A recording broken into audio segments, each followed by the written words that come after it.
I am very excited to welcome Christopher Morris. Dr. Morris is a professor at UT Arlington in the history department, and he is an historian of the U.S. South and the U.S. I'm getting this wrong.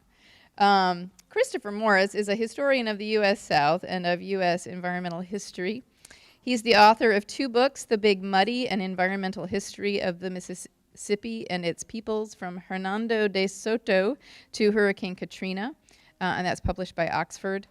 And Becoming Southern, The Evolution of a Way of Life, Vicksburg and Warren County, Mississippi, also published by Oxford. And he's currently writing a history of the human manipulation and circumvention of the nitrogen cycle, primarily for the purposes of agriculture. And so this is a history of science, industry, agriculture, and ecology focused on the U.S. South from roughly 1850 to 1950, the century before the Green Revolution. And it's a segment of that research that he's presenting for us here today. So if you'll help me welcome Dr. Morris.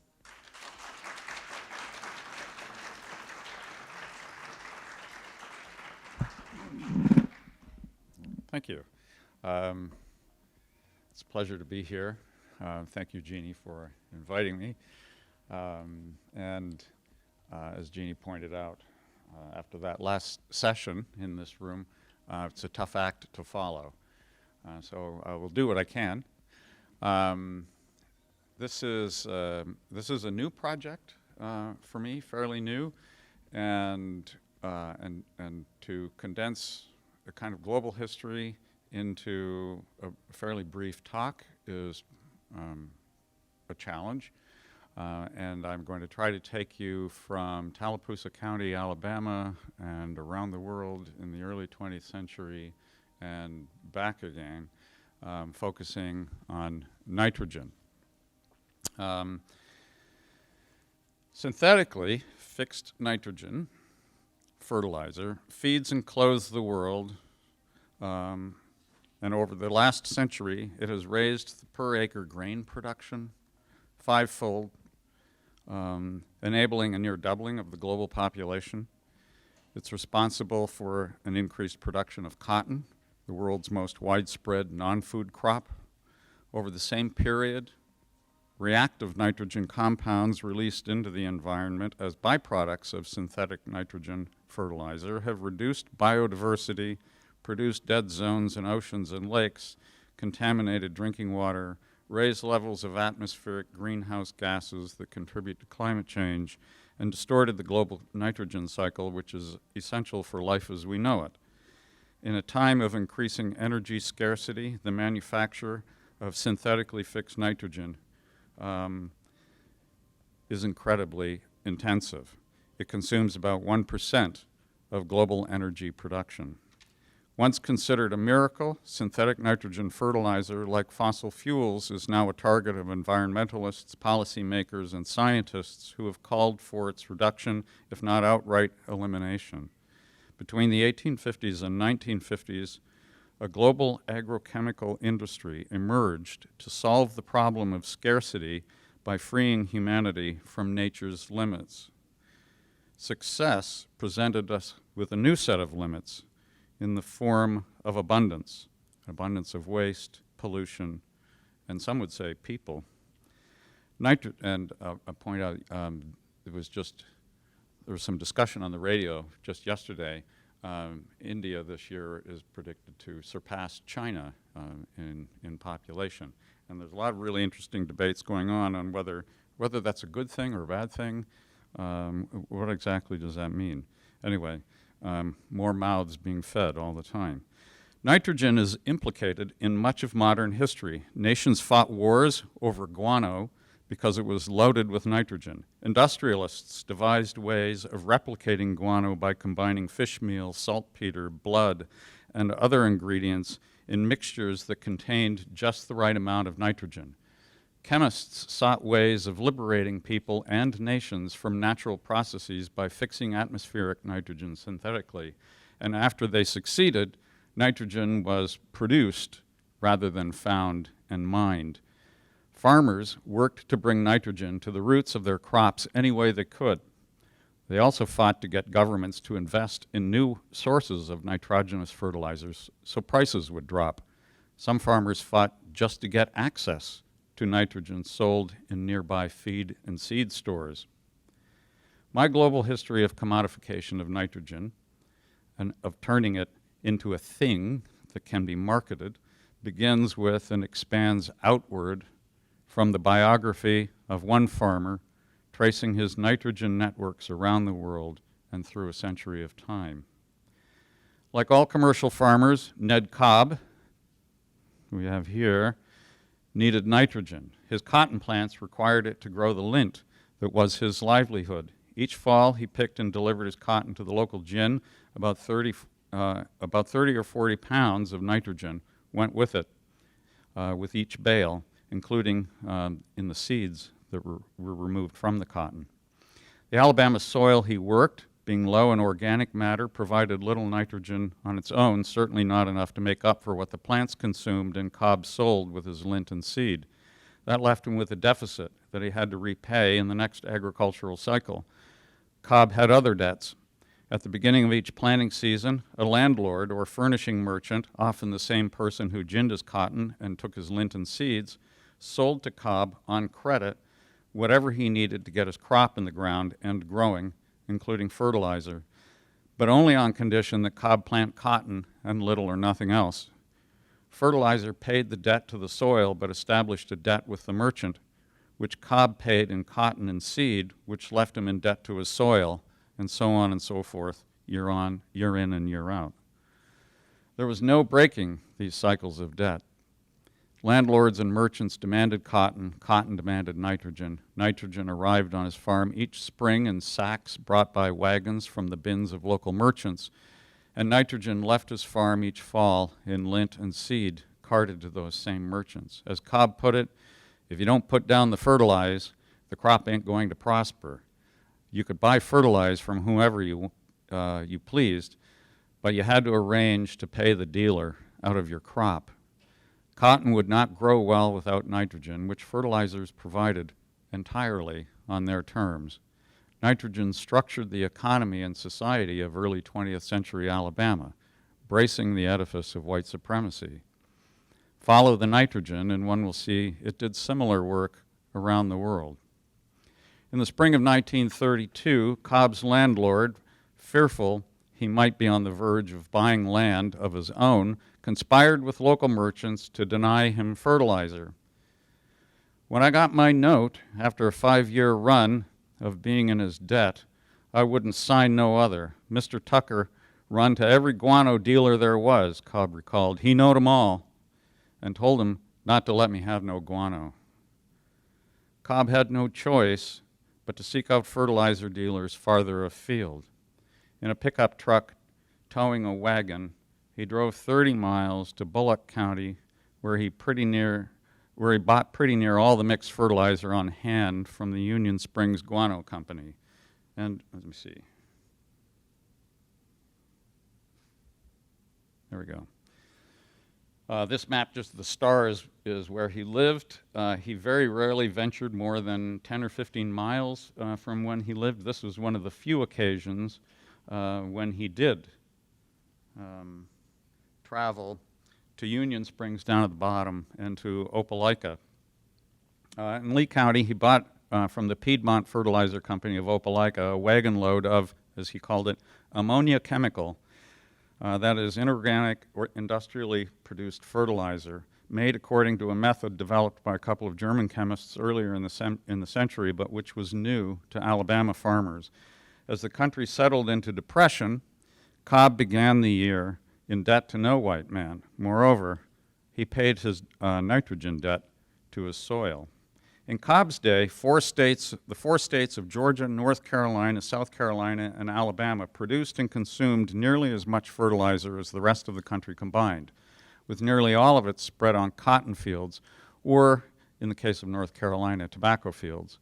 The southern cotton economy's need for fertilizer was acute, but it was not singular. By the start of the 20th century, farmers around the world, from the Peruvian highlands to the English Midlands, relied on fertilizer brought from somewhere else, an external energy boost needed to sustain local agriculture. Specifically, they needed nitrogen, an essential element in chlorophyll, without which plants cannot capture the sun's energy to synthesize carbohydrates, their food. The first sign of nitrogen deficiency in cotton is yellowing leaves caused by a lack of chlorophyll. Nitrogen kept cotton green and healthy, but as nitrogen did not come from Alabama. Like those of global capital, the commodity networks of nitrogen reached everywhere. They're geodetic, that is, they surveyed the curves and contours of the earth and mapped onto its surface people such as Ned Cobb and places such as Tallapoosa County, Alabama. Fertilizer, however, was the package that contained nitrogen, but nitrogen was the object. The problem was that nitrogen was inaccessible, though it's 78.8% of the air around us. Where it exists in the form of dinitrogen, that is two N atoms in a very strong bond. But until chemists figured out how to fix nitrogen so they could manipulate it, fertilizer merchants and agriculturalists relied on natural processes to fix it for them, to package it, as it were. Nitrogen was traded as fish scrap, bird guano, saltpeter, commodities that appear on the balance sheets of global capitalism. But it was the nitrogen that global capitalism moved from islands near Peru, deserts in Chile, slaughterhouses in Chicago, coastal estuaries in Virginia and North Carolina, and elsewhere, to fields in Alabama. It was nitrogen that ran from southern cotton fields off the balance books and into the sea. It was nitrogen that linked desert, coastal, and agricultural environments and the humans and non-human animals who inhabited them, worked them, lived there, again, off the balance sheets of global capitalism. Historians of agriculture, science, and technology, by focusing on the package rather than the nitrogen within the package, have segmented this history into studies of the guano trade, the nitrate trade, the fertilizer industry, the modern agricultural industry. The commodification of organic and inorganic nitrogen, I would argue, are moments in a single history that begins roughly in 1850 with the global trade in organic nitrogen and continues through the era of industrialized inorganic nitrogen and its production and trade into the present. Throughout that history, throughout that history, however, it was produced, packaged, and traded. It's nitrogen that was produced, packaged, and traded. Nitrogen was the thing, not the guano, not the saltpeter, but the nitrogen in both. Certainly from the perspective of a cotton plant, nitrogen is the thing. Whether it's packaged as guano or fish scrap or NPK 20-10-10 fertilizer, the cotton plant doesn't care so much. Peruvian guano consists of 11 to 16% nitrogen. In addition, there are phosphorus, potash, and other minerals necessary for plant growth. However, roughly 20% of Peruvian bird guano, the higher percentage than the percentage of nitrogen actually in the bird guano, consists of substances that plants do not need at all. Keratin from bird feathers, guanine from fish scales, sodium and chloride, which plants actually need, but in such small amounts they can probably get it out of the soil anyway. In fact, too much sodium and chloride will be harmful to the plant growth. So there are these unnecessary and potentially harmful substances in fertilizers, or in this case guano, and that's what I mean by packaging, because you can't just get the nitrogen. You have to have all these other things in there in order to get the nitrogen.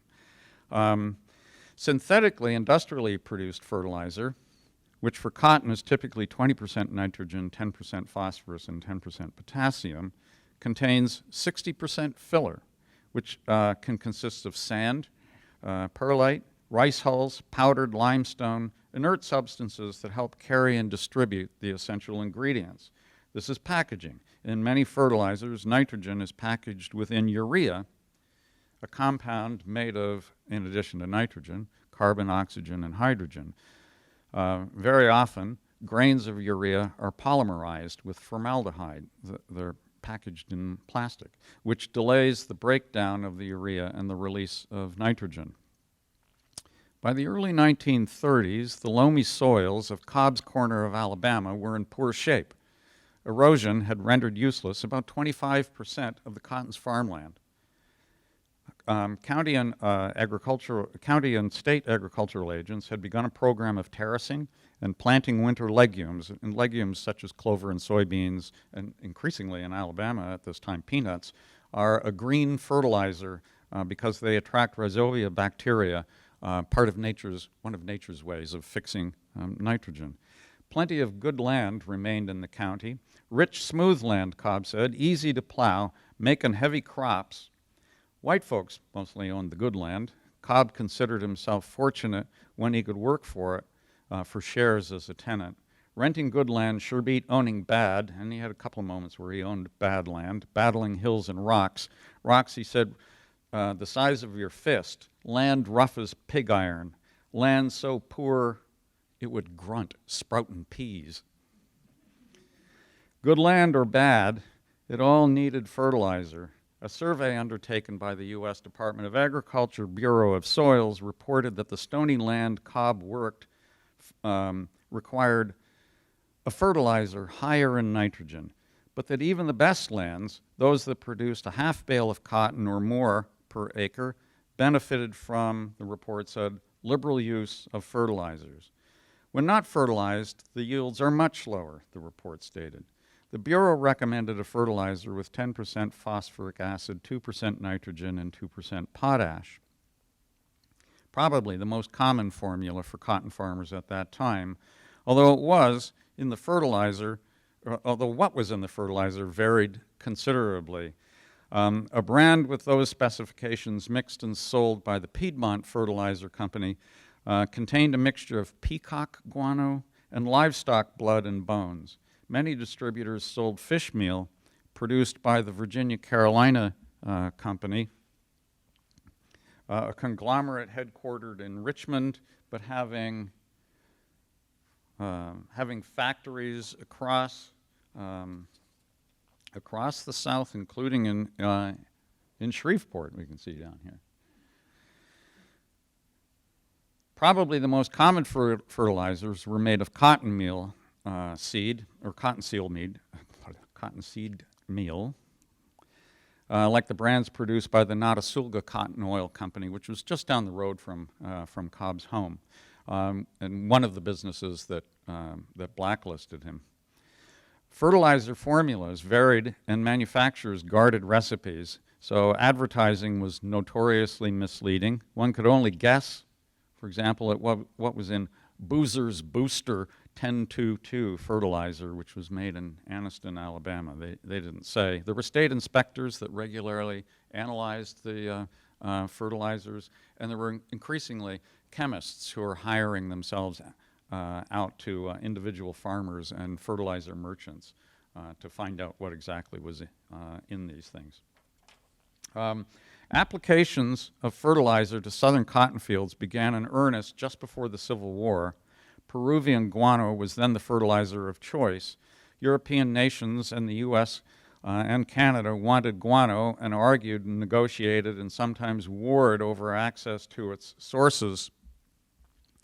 In 1864, Spain seized the Chincha Islands of Peru, that's what we have here, which held the world's greatest stores of bird guano, claiming them as compensation for debts owing since Peru's independence.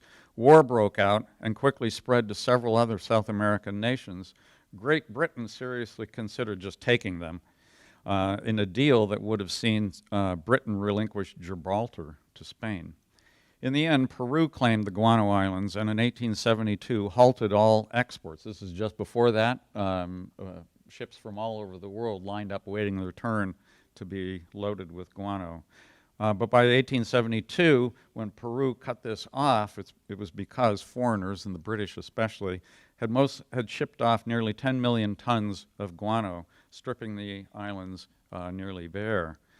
Nations that had become dependent on Peruvian guano could either go to war or find an alternative, and one alternative lay somewhat nearby in the sodium nitrate-rich Atacama Desert of Peru, Bolivia, and Chile. Control over the Atacama Desert was cause for yet another war. At about the same time Peru halted guano exports and the global nitrogen trade turned to the Atacama Desert, Captain Elijah Reed settled in Virginia on the coast of the Chesapeake Bay. The captain had come from Maine, where he'd spent his life as a fisherman, but coastal fish stocks there were depleted. He fished the bay seasonally for a few years, and then in 1874 moved his family down from Maine so that he could fish year-round. Reed specialized in menhaden, a small, oily fish not unlike anchovy. Young menhaden inhabit coastal estuaries where they live primarily off of decaying terrestrial plant matter and bacteria brought there by rivers. As they grow, the menhaden move farther offshore and turn to a diet almost exclusively of zooplankton. Detritus and zooplankton are high in protein and high in nitrogen. The menhaden swim in schools, making them easy to catch. That they were generally unpalatable to 19th century Americans meant that they had no commercial value except as fertilizer. In the U.S., fertilizer manufacturers marketed fish scrap as guano, and to the extent that fish scrap factories could be thought of as analogous to the digestive systems of birds, then fish scrap was indeed a kind of guano. Fish schooled along the coasts of Peru, where birds caught and processed them in their digestive systems that excreted guano. Fish schooled along the Atlantic and Gulf coasts of the United States, where men caught and processed them in factories that excreted fish scrap in a process designed to mimic nature. As a source of nitrogen, fish scrap was inferior to top-quality Peruvian bird guano, but it worked well enough. And the Piedmont Fertilizer Company in Alabama added fish to the fertilizer that Ned Cobb purchased and applied to his cotton fields. Fertilizer manufacturers tended to be small-scale, local mom-and-pop operations, really, in part because the product did not have a long shelf life, so the industry had trouble centralizing. In 1920, 96 fertilizer plants in Alabama packaged and sold 300,000 tons of nitrogen fertilizer, all of it organic. These fertilizer firms were small, each having fewer than a dozen employees. Appearances, however, could be deceiving. Many small fertilizer industries were in part owned or affiliated with national or international corporations. The Union Springs Guano Company was 50% owned by the International Agricultural Corporation of New York, one of the big four fertilizer trusts. The Piedmont Fertilizer Company somehow maintained its independence as a family business. It's still in operation today. Nitrogen and nitrogen compounds linked the struggles of one man in Tallapoosa County, Alabama, to the struggles of many others, connecting distant sites of science, agriculture, industry, war, and environmental transformation, merging all into one history. Ned Cobb's efforts to increase nitrogen levels in his cotton fields became a point of contention in his struggles with landowners on one hand and with his soil and the plants on the other hand. The family-owned fertilizer manufacturers with whom he dealt were themselves struggling to secure cheap sources of nitrogen compounds to maintain their independence from the fertilizer trusts headquartered in New York and elsewhere. The trusts themselves faced bitter competition with each other and with overseas rivals. They pushed the United States government into competition with Germany, Britain, and other nations whose soils, crops, and producers also needed nitrogen. And they all sought domestic sources of nitrogen. One cheap domestic source came from fish, the menhaden industry. In this industry, however, white officers and factory managers struggled with African-American crew and laborers. As for the menhaden, they were a keystone fish off the coastal Atlantic, feeding off detritus and zooplankton, and they were themselves an important food and source of nitrogen for mackerel, tuna, striped bass, and grouper, among other large fish. Menhaden in fertilizer helped repair the agricultural ecologies but at the cost of coastal ecologies. In a world connected by the nitrogen trade, one person's problems became another's. On the evening of September 7th, 1898, Sir William Crookes addressed a large audience of nearly 3,000 assembled at the People's Palace, a music hall in Bristol, England. The occasion was the annual meeting of the British Association for the Advancement of Science, and Sir William was the new association president. England, he declared, and all civilized nations stand in deadly peril of not having enough to eat. Populations grew, but land reserves did not. Food production depended entirely on soil quality, weather, and other, as he put it, capricious natural phenomena. Sir William was not wrong. As he spoke, drought and famine were killing millions in India. Crookes said not one word about starvation in India, but he did discuss nitrogen. Remind you, British India, right? He did discuss nitrogen and the wheat-eating people of the world, which he took to be white and European. Wheat, he said, is the most sustaining food grain of the great Caucasian race, and wheat is preeminently demands nitrogen, fixed in the form of ammonia or nitric acid. Unless we can class fixed nitrogen among certainties to come, the great Caucasian race will cease to be foremost in the world and will be squeezed out of existence by races to whom wheaten bread is not the staff of life. And he charged the chemists in his audience with saving the race. At the time Sir William identified nitrogen fixation as the savior of white supremacy, a young Ned Cobb was learning to farm wheat in Alabama. There's a heap to a wheat crop, he said. You couldn't fool around or cut it in your own time. You had to obey that wheat. Alabama agriculture is, of course, not typically associated with wheat. We might think of Kansas or something.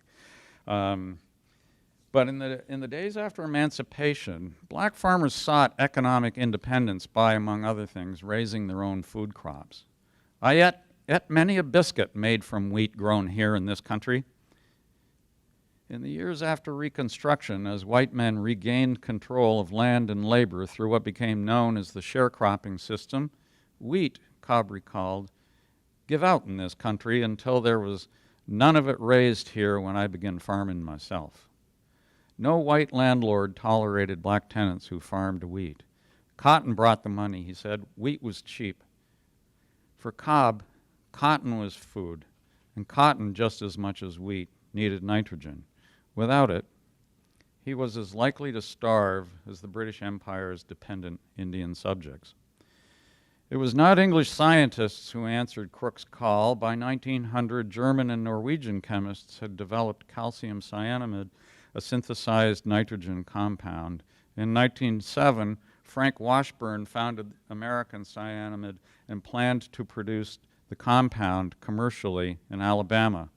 Before he did, two other Germans, Fritz Haber and Karl Bosch, discovered a better means of fixing nitrogen, fixing it to hydrogen and thereby making ammonia.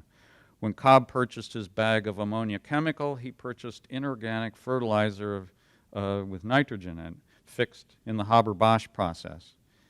Fixed nitrogen fertilizer freed agriculture from the need for organic materials produced in Peru, Virginia, North Carolina, and elsewhere, with the consequences for the economies, societies, and natural environments of those places.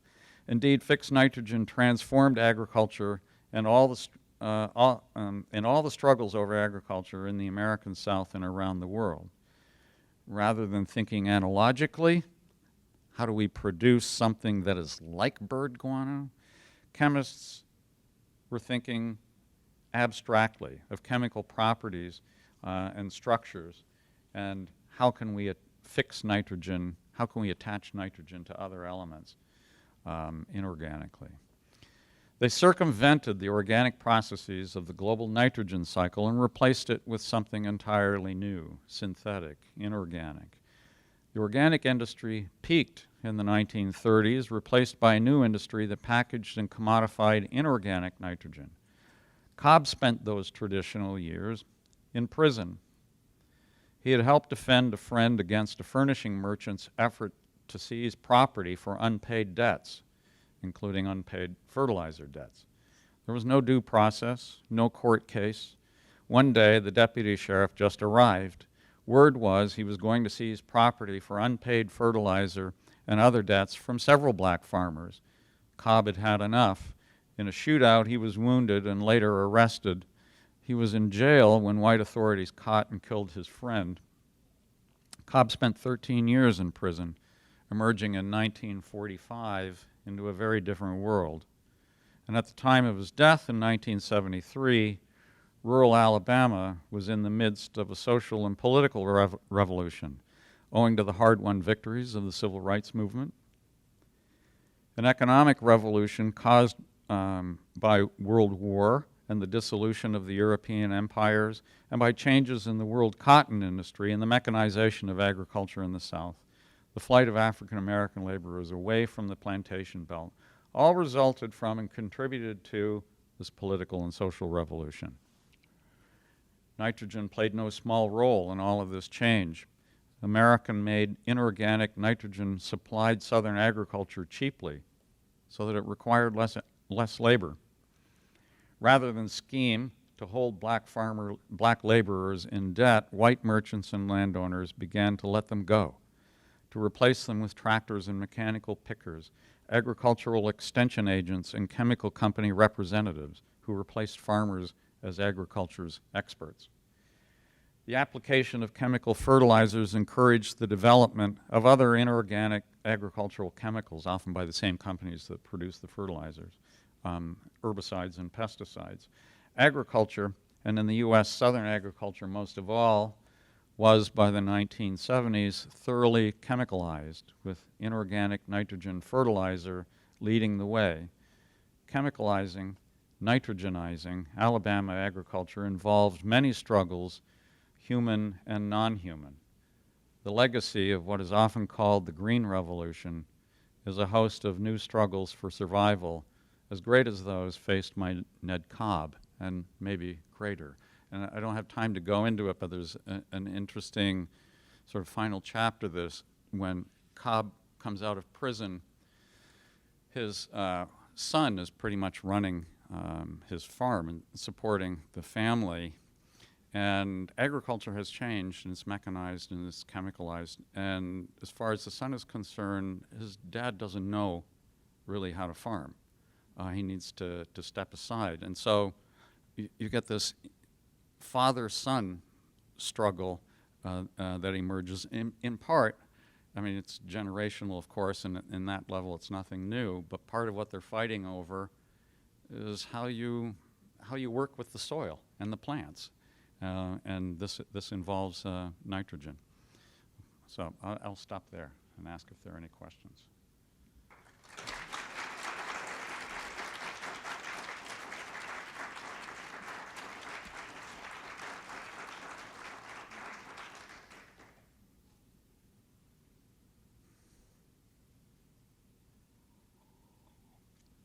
I know there's a bunch of chemists in the room. I was told.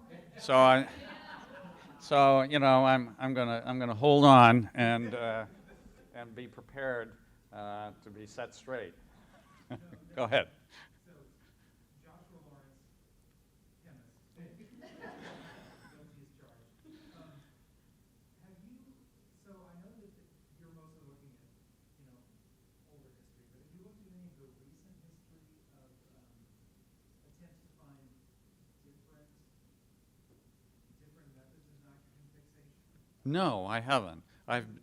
Because what I've been reading about is the recent studies of reactive nitrogen, but not alternative ways. Alternatives to the Haber-Bosch process? Yes, there's quite a bit of fascinating. It's quite fascinating in that, and again, I'm not an expert in this field, but my understanding is that at one point the most expensive part of the nitrogen fixation process, the Bosch process, was the shipping. Uh-huh. Again,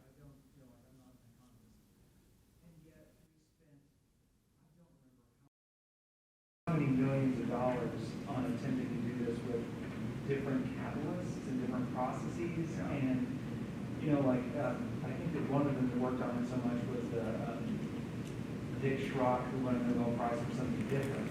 And I think at one point he said something like his catalyst had managed to do like 5 full catalytic cycles per metal center, and I think he calculated that was something like, based on the funding his lab had gotten, like $300,000 per turnover or something. So I mean, it's a gargantuan waste of money, in my opinion. Right, it is, and it's a tremendous waste of energy. So, obviously, I'm much better versed in the history, so the more distant part, and efforts to solve the problem now.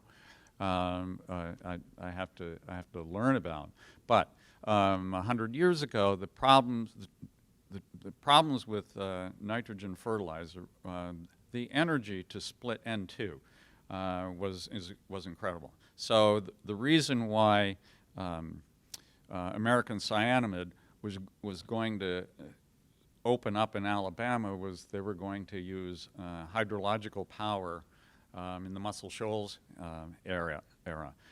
They didn't. There was a big government facility that opened there, and another whole dimension for this, of course, is the explosives from ammonia in the First World War.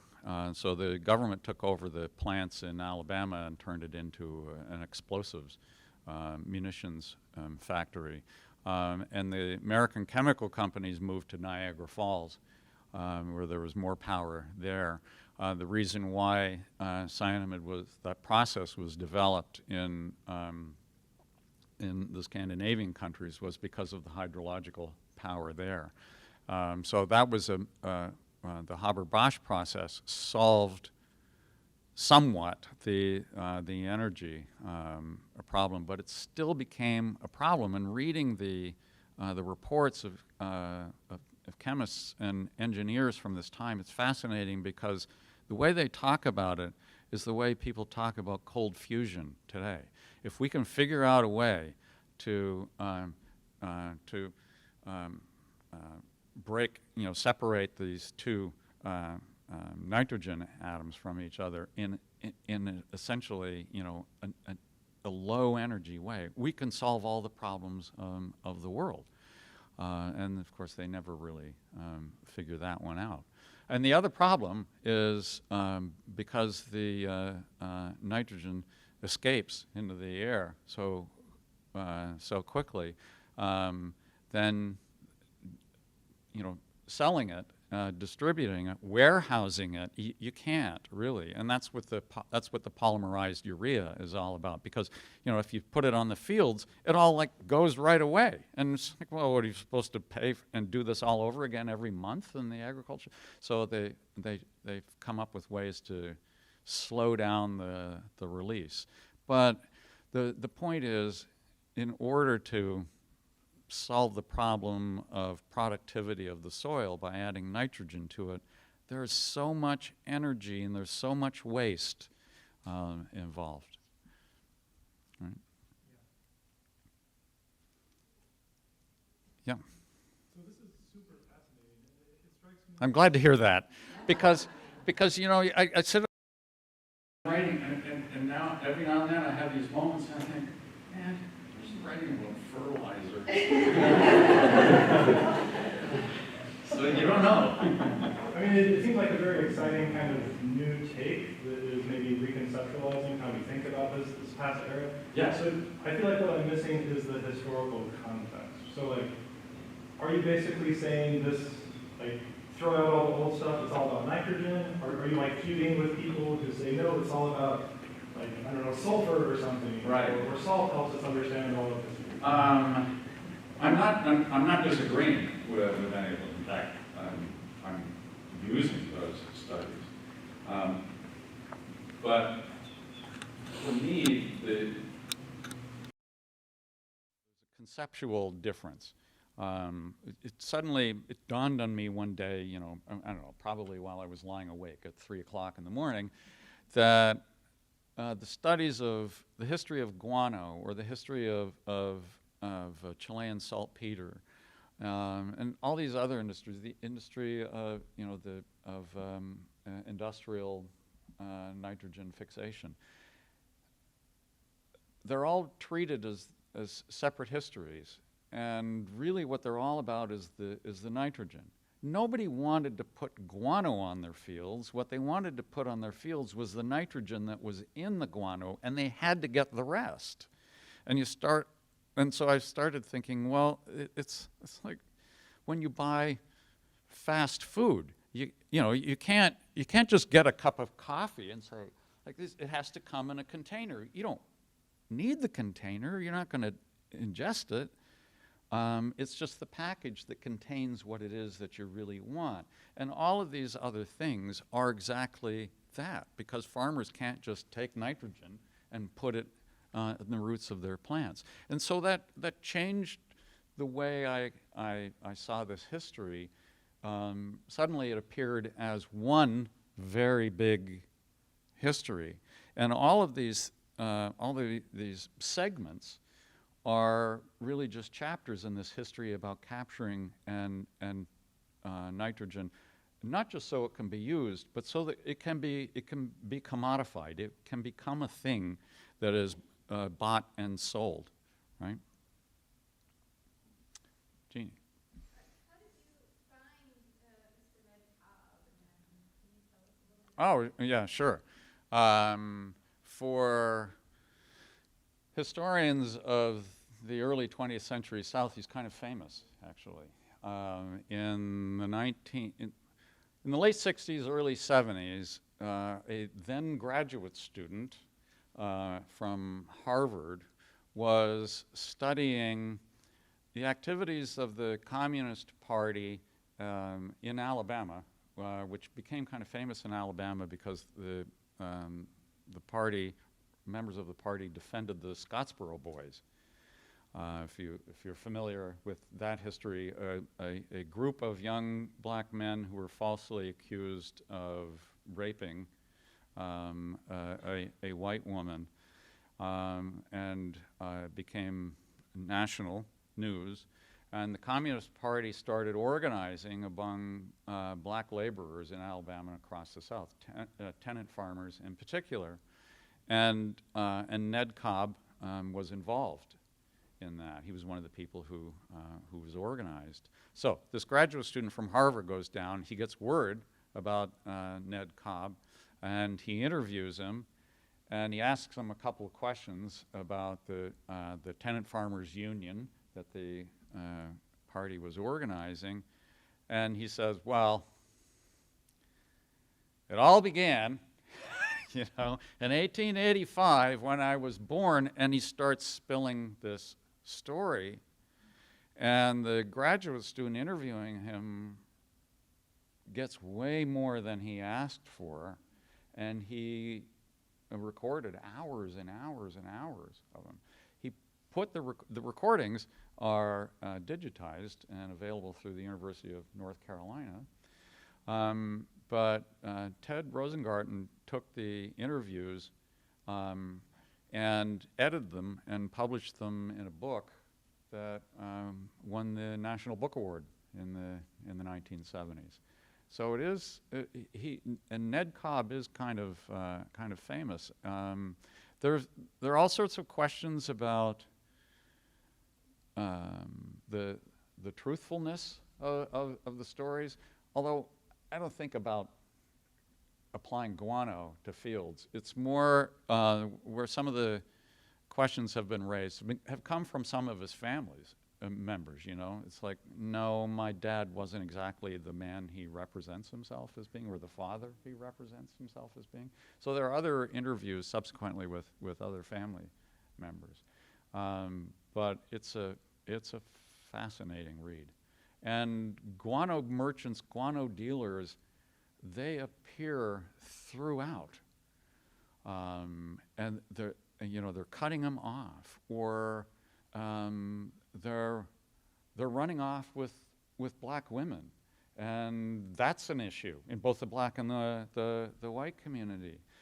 They are the experts. They think they know everything. They're the big shots. They just appear throughout the story in ways that, I mean, who knew that fertilizer dealers were so important? But it's an agricultural era. Yeah. I was listening, I'm the director of the Center for Consumer Learning, I've been thinking about how a student might listen to your talk and go, oh cool, I want to follow the insert commodity here, Right. Or I want to follow, some sort of product or try to write the story of that. What do you recommend? Because it seems like as you were talking, it's like you pulled one thread and like more stuff. Right. And it led to more stuff and more stuff.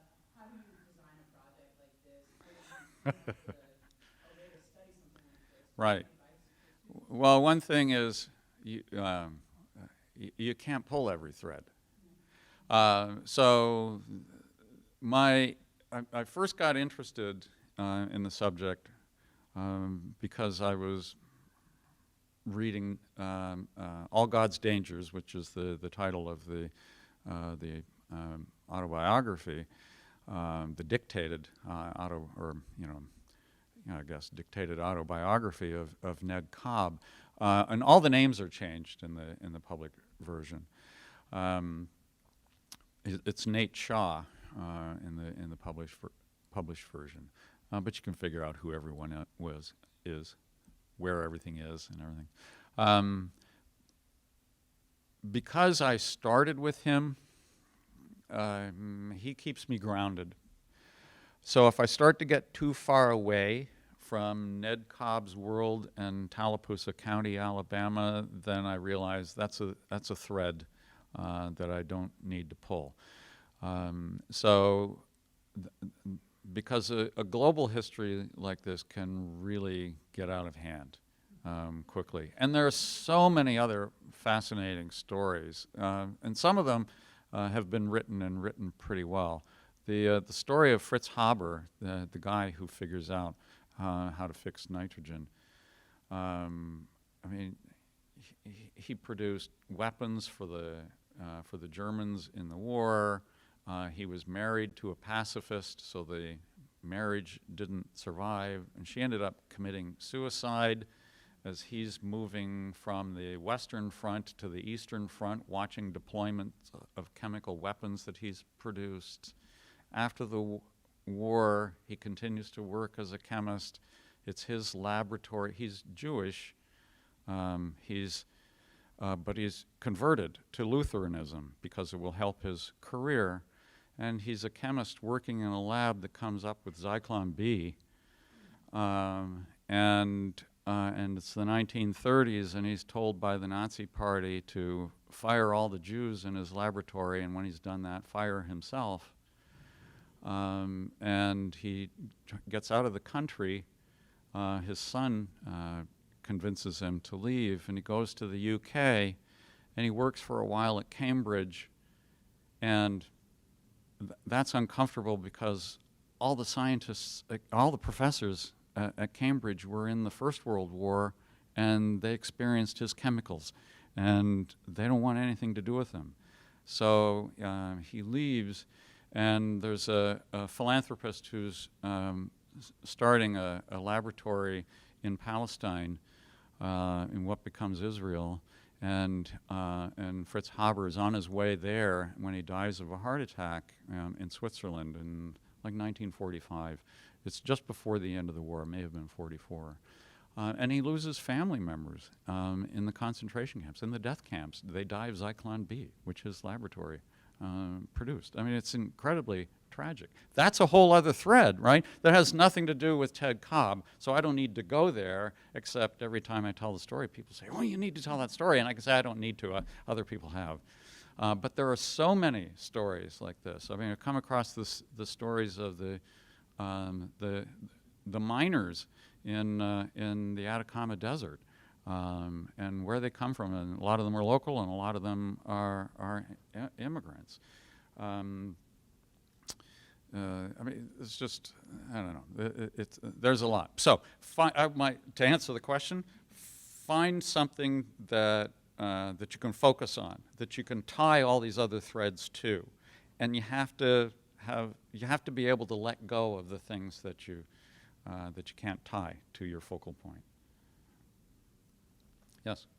So in the story of nitrogen, there are like a lot of bad choices, right? Like that if you are using one source of nitrogen, you're supporting global war. If you're using another source, you're supporting a different global war, right? Right. So when I'm at the store trying to decide between the Miracle-Gro and the organic fertilizer, like what am I supporting in those decisions today? Right. Who knows? Right? I mean, there are two things. I don't want to sound like Donald Rumsfeld and talk about the known knowns and the unknown knowns and those things. But whenever you make those purchases, there are implications. Very often somewhere else in the world. And a lot of those, with a little research, just a little Googling, you can find out what they might be. But then there are the things that we don't know yet, because the implications won't present themselves for some time. So we don't know. And that's what the scientists and the engineers and the farmers and the businessmen 100 years ago were dealing with nitrogen. They were solving one problem, and it was a real problem. In the case of William Crookes and the British scientists, they didn't understand or didn't want to think about the ways in which their own interventions in Indian agriculture and economy caused the starvation. But they were thinking about making the soil more productive. And it worked, because famines don't exist anymore the way they did for the same reasons. Usually when there's a famine now, it's because it's a war zone, there's been some sort of conflict or something. But it's not just because the soil gave out. But what they didn't think about was, well, if we circumvent the nitrogen cycle, then what will happen, right? And this happens in any number of ways.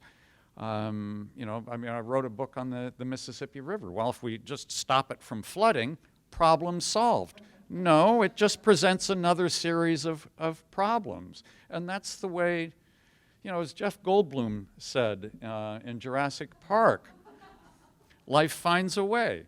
Nature finds a way, one way or another. You address a problem here, and it comes back here in ways that can't be predicted. But I don't need to make predictions. I'm a historian. I can look back and talk about the things that they couldn't see at the time. So when you put on your tomatoes. I don't. And the reason I don't is because I live in Dallas, and to farm in my yard would be, I'd have to bring in so much clean soil and everything. As soon as I read about the decades of lead that fell in all the soil from automobile pollution, I thought, I'm not eating anything that comes out of that. And besides, the East Texas tomatoes, when they come in, are so good. We were out to dinner last night, and there was a sign in the restaurant that said, "Eat local," or something like that. And I think the best thing you can do is buy local foods, right? And stay within the seasons as best you can. That minimizes so many effects. I'll give you one quick example of unforeseen consequences. A lot of European vegetables and fresh vegetables and fruit in the winter come from parts of Africa, which is increasingly becoming what Mexico is for us. It's a place where we can get tomatoes in January come from there. This has led to deforestation in large parts of Africa, and the spread of agriculture into areas rather rapidly, which has brought people up against a shrinking forest and the animals in that forest, including bats that where Ebola is endemic. And the people and the bats are living much closer, so the odds that a person gets infected with bats go way up. But because it's commercialized, there's more movement between the people living in the bush areas and the people on the coasts and the cities. And so once it gets to Monrovia and other places, then it spreads really rapidly. And because we're talking about creating agricultural commodities that get shipped around the world, then there's more commerce, so the Ebola gets spread. So something that has been there for decades and decades and decades is now becoming a global threat because because there are people eating fresh fruits and vegetables in Europe in the wintertime. Well, that's just terrifying. So eat locally. They should be eating sugar beets and cabbages and potatoes in the wintertime. Yeah. Turnips. Thank you so much.